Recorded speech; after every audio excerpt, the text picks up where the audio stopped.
Donc petite vidéo aussi pour mettre au clair sur certains points que les gens c'est pas très clair en fait pour eux.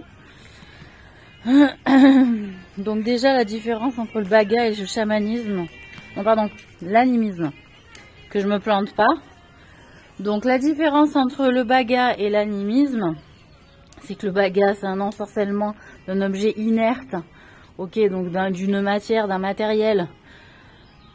L'ensorcellement donc d'un humain mis dans une âme, mis dans une matière inerte, d'accord, c'est-à-dire là on me prend, là on me bague, je sais pas comment on dit, on me baga et on me met dans une table par exemple, d'accord, mon âme. Je peux rester, on a été brioche, on a été caoutchouc, on a été bois, on a été moi j'ai été bouillie avec, comment on appelle ça, avec chinois aussi, enfin bon bref. Bon, il m'est arrivé des tas de choses, vous aussi. Les uns c'était l'épouvantail, l'autre c'était une porte, l'autre c'était un balai, enfin bon bref. Voilà, on a tous, voilà. Donc le baga c'est ça. On prend une âme humaine, c'est-à-dire un être humain qu'on transforme et qu'on met dans une matière inerte. La table, ok, même si le bois, on peut dire c'est vivant. L'animisme c'est quoi? C'est de dire que cette table-là, il y a quand même, voilà, l'esprit du bois quand même, que le bois, dans sa matière naturelle, tel qu'il est, il est vivant, il y a un esprit du bois, comme il y a un esprit de l'arbre, de la feuille, de la terre, il y a un esprit qu'on peut appeler mère nature, ou j'en sais rien quoi. Et c'est ce que fait le chamanisme. Hein, les trucs des tribus, que ce soit amérindiens, aborigènes, ou des tribus amazoniennes ou africaines. Donc l'animisme, c'est de penser que un objet de matière naturelle réside un esprit de la nature, ok? Et le baga, c'est de mettre un être humain en je sais pas quoi pour le mettre dans une matière inerte, ok? C'est pas pareil. Deuxième distinction que je voulais faire aussi, qui était importante, c'est l'amnésie qu'on utilise en hypnothérapie et l'amnésie que les sorcières utilisent, hein, par voie smartphone, par voie tuba, par voie putain, ensorcellement. Là, on est vendredi. Je suis vraiment une très très mauvaise pratiquante en ce moment, que Dieu me pardonne. Enfin bref. Donc, voilà. Oui. Donc qu'est-ce que je veux dire? C'est du col. J'essaie de le dire. Bon. Alors. Oui. Donc. L'amnésie qu'on utilise en hypnothérapie, déjà, il faut que ce soit dans un cadre thérapeutique. Donc, avec une personne qui a un diplôme d'hypnothérapie, ou technicien, au moins, et après praticien. Hein, et après, on peut devenir maître praticien. D'accord, ok. Et, de fait, l'amnésie qu'on va utiliser en hypnothérapie, donc c'est en termes thérapeutiques, c'est pas pour faire oublier n'importe quoi, hein, c'est pas pour faire oublier où on a mis les chaussettes, qu'on a fait cuire un œuf ou j'en sais rien quoi, ou pour faire oublier la gamine à l'école, tiens, ou dans la voiture aussi, parce qu'il y a pas mal d'histoires comme ça. Bon, non, c'est-à-dire faire oublier un trauma. Mettre une amnésie sur quelque chose qui a été traumatique et que donc les sorcières ou les pédophiles utilisent à tout va et pas dans un cadre thérapeutique, mais dans les écoles maternelles notamment, ou même à n'importe quel moment, hein, parce que moi ça m'est arrivé aussi, plein de moments adultes, c'est-à-dire on met des amnésies. Donc c'est beau d'utiliser l'hypnose et de former tout le monde, je dis pas, hein.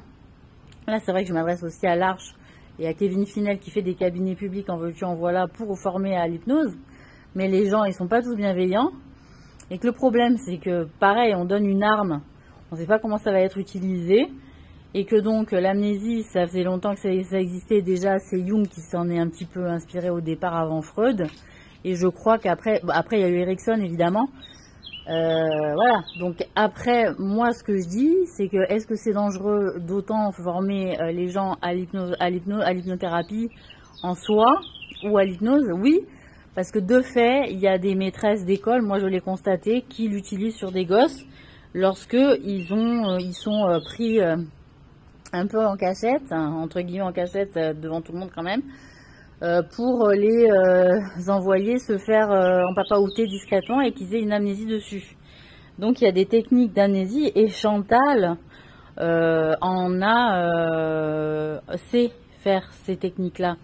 Donc ces techniques, quand elles sont traumatiques, c'est-à-dire qu'on est pris dans des jeux de réseau de pédophilie pour faire oublier, c'est vrai, ça marche. Ça marche. Par contre, ça n'enlève pas le mal qui est fait. Et que même si c'est oublié, sachez que Dieu et les anges et les archanges, eh ben, ils écrivent hein, que si c'est perdu dans l'espace-temps parce qu'on sait gérer les voyages dans le temps, ou que c'est perdu dans la mémoire parce qu'on sait gérer les amnésies et qu'on fait comme si ça n'existait pas et que pendant que les autres ils prennent leurs pieds, etc. Aux yeux de Dieu, au regard de Dieu, vous êtes vus, même comme ça. Donc arrêtez de croire que vous n'êtes pas vus, vous êtes vus, moi je vous ai vus. Et je suis un être humain. D'accord? Voilà. Et tout le monde le sait. Et tout le monde laisse faire. Voilà, sous prétexte de pression. Donc, effectivement, il y a un petit problème d'utilisation. Généralement, on utilise l'amnésie en hypnothérapie, pas en hypnose, en hypnothérapeutique, pour faire oublier un trauma lié à un traumatisme de guerre, à un traumatisme sexuel, à un traumatisme... Là, on va en avoir à l'appel, hein, des gens traumatisés. Hein. Mais l'avantage, effectivement... De fait, moi je me suis fait en papaouter je sais pas combien de fois, j'ai pas de souvenir et je suis toujours de bonne humeur. Et je suis pas traumatisée. Vous voulez la réponse à cette expérience-là? Vous l'avez, je vous dis la vérité. Je suis pas traumatisée. Par contre, de fait, ça c'est du mal quand même. C'est faire le mal parce que ceux qui s'en souviennent, à qui on n'arrive pas à faire, à qui on fait pas d'amnésie, c'est ignoble, ça reste un traumatique. D'ailleurs, on en paie encore le prix sur certaines civilisations de femmes qui ont été traumatisées à des moments aussi par des hommes, par d'autres moments dans d'autres moments de civilisation. Et que donc on en est là aussi pour ça. Que ce soit des petites filles qui prennent, alors que ça devrait être normalement le couple, l'homme-femme classique, qui devrait pouvoir avoir des rapports sexuels sains. D'accord? Et en plus de ça, oui, j'ai une sexualité saine. Donc, effectivement, vous vouliez la réponse, c'est bien, voilà, vous l'avez, ça marche. Par contre... c'est grave. Et c'est interdit. Et vous allez être punis pour ça. Tous ceux qui ont joué à ça vont être punis pour ça. Soyez-en certains. La première loi qui est descendue sur Terre, c'est contre l'inceste. Contre l'abus du parent sur un enfant. Quel qu'il soit. Et alors après, que ce soit pas ton enfant ou pas, c'est pareil. L'enfant, il n'est pas fait pour des relations sexuelles. D'accord? Il n'est pas fait pour des relations sexuelles. Voilà, donc je sais pas comment vous le dire. C'est un enfant, il faut qu'il vive, il faut qu'il s'épanouisse. Voilà, et que on vous ait fait croire qu'on leur donnait du pouvoir par le sexe, c'est antique, c'est polythéiste, et ça a augmenté la détestation envers les hommes ou envers les femmes, que ce soit d'un sexe ou d'un autre qui a été abusé. Et à développer évidemment le mal sur terre, et la corruption, et le ci, et le mi, et le là. Donc, à un moment donné, et puis la haine. Voilà, donc moi, c'est clair, je reste sur ma ligne de conduite depuis le départ. Les pédophiles, c'est niette. Et j'ai bien vu votre technique, et j'en ai moi-même subi les conséquences quand j'ai été enfant, avec mon groupe aussi quand j'étais petite, que ce soit Cyril, Colin, peut-être même... qui sont mes ennemis maintenant, mais Suzy, Alice, etc. Bon bref, tout le monde est passé aussi par ce truc-là. Il n'y a pas de chemin initiatique dans ce bordel. Vous arrêtez tout de suite votre délire de dégénérer là. Il n'y a pas de chemin initiatique là-dedans. On peut s'en passer largement.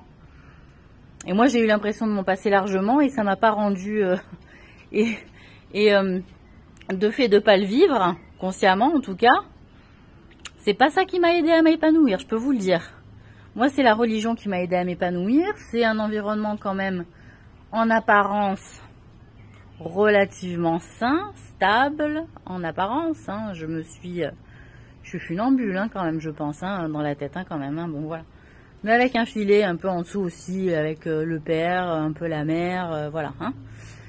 Donc voilà, est-ce que c'est clair pour tout le monde à ce niveau-là? La différence entre l'animisme et le baga, et la différence entre les amnésies d'hypnothérapie et d'amnésie de salopard là. Et de salope, pardon, hein, les sorcières. Non, je m'excuse pas d'ailleurs.